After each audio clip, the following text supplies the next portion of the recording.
दोस्तों नमस्कार। कहा तो जाता है इसे अडल्ट कंटेंट, लेकिन अक्सर इसे कंज्यूम करते हैं प्रायः हर उम्र के लोग। कहा गया है कि इस दुनिया में कुछ भी फ्री में नहीं मिलता है, लेकिन आज के समय में स्मार्टफोन या लैपटॉप पर इंटरनेट ऑन कर कुछ बटन दबाते ही कुछ ही सेकंडों में आसानी से ये अडल्ट कंटेंट फ्री में भी उपलब्ध है। आखिर कैसे बनी $1 बिलियन की ये अडल्ट कंटेंट इंडस्ट्रीज? फ्री में इतना कंटेंट बांटने के बाद भी कैसे प्रॉफिट कमाती हैं ये इंडस्ट्री? कितना पैसा कमाते हैं इस इंडस्ट्री में काम करने वाले लोग?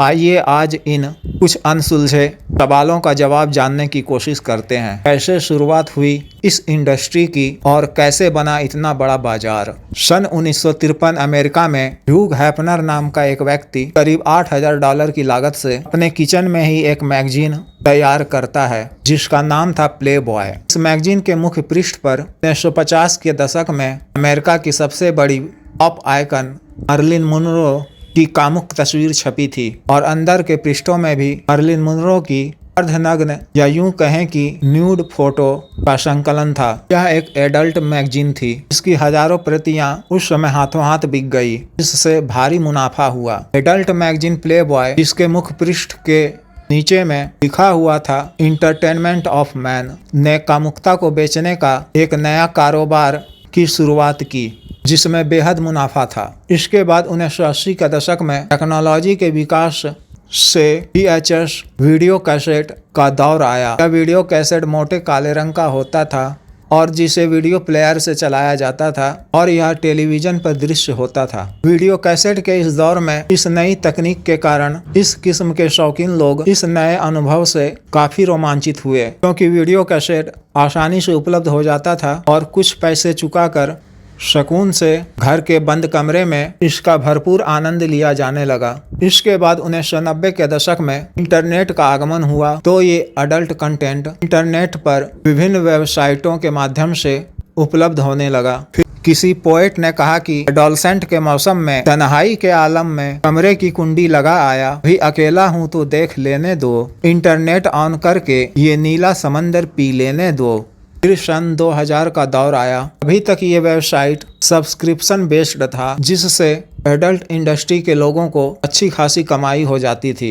इसके बाद सन 2005 में इंटरनेट पर यूट्यूब का आगमन हुआ, जिसके साथ ही कई अन्य पायरेसी ट्यूब साइट जैसे पोर्नहब, रेड ट्यूब इत्यादि भी अस्तित्व में आ गए, जिस कारण इन पायरेटेड ट्यूब साइटों पर अडल्ट कंटेंट आसानी से डाले जाने लगे, जिससे इस इंडस्ट्री के लोगों को काफी नुकसान का सामना करना पड़ा। तो इस इंडस्ट्री की सबसे बड़ी कंपनी माइंड गीक ने, जिसका कारोबार करीब $100 बिलियन सालाना का है, ने इन पायरेटेड ट्यूब साइटों को खरीदना शुरू किया और प्रायः सभी ट्यूब साइटों को अपने अधीन कर लिया। फिर कमाई के लिए सब्सक्रिप्शन के साथ साथ एडवर्टीजमेंट दिखाया जाने लगा। इन साइटों पर मुख्यतः कामुकता से संबंधित प्रोडक्ट्स, एस्कॉर्ट सर्विस इत्यादि के विज्ञापन दिखाए जाने लगे। अब जब भी कोई व्यक्ति इन साइटों पर जाता है तो उसे पहले विज्ञापन देखने पड़ते हैं और सब्सक्रिप्शन लेना पड़ता है। कुछ ट्यूब साइट्सों पे बिना सब्सक्रिप्शन के भी ये कंटेंट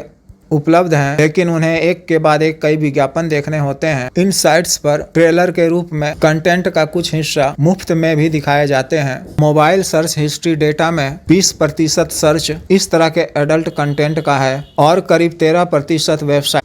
अमेरिका के कैलिफोर्निया में सैन फर्नांडो वैली में हर साल करीब 11,000 इस तरह की एडल्ट मूवी की शूटिंग होती है। इस तरह की मूवी में काम करने वाले एक्टर को पेमेंट उसकी उम्र, सुंदरता और लोकप्रियता के आधार पर किया जाता है, जो कि अनुमानतः एक एक्ट्रेस की सालाना कमाई लगभग $3.5 लाख है और एक्टर की कमाई लगभग सालाना $1 लाख तक है। कृपया वीडियो को लाइक करें, शेयर करें और चैनल को सब्सक्राइब करें।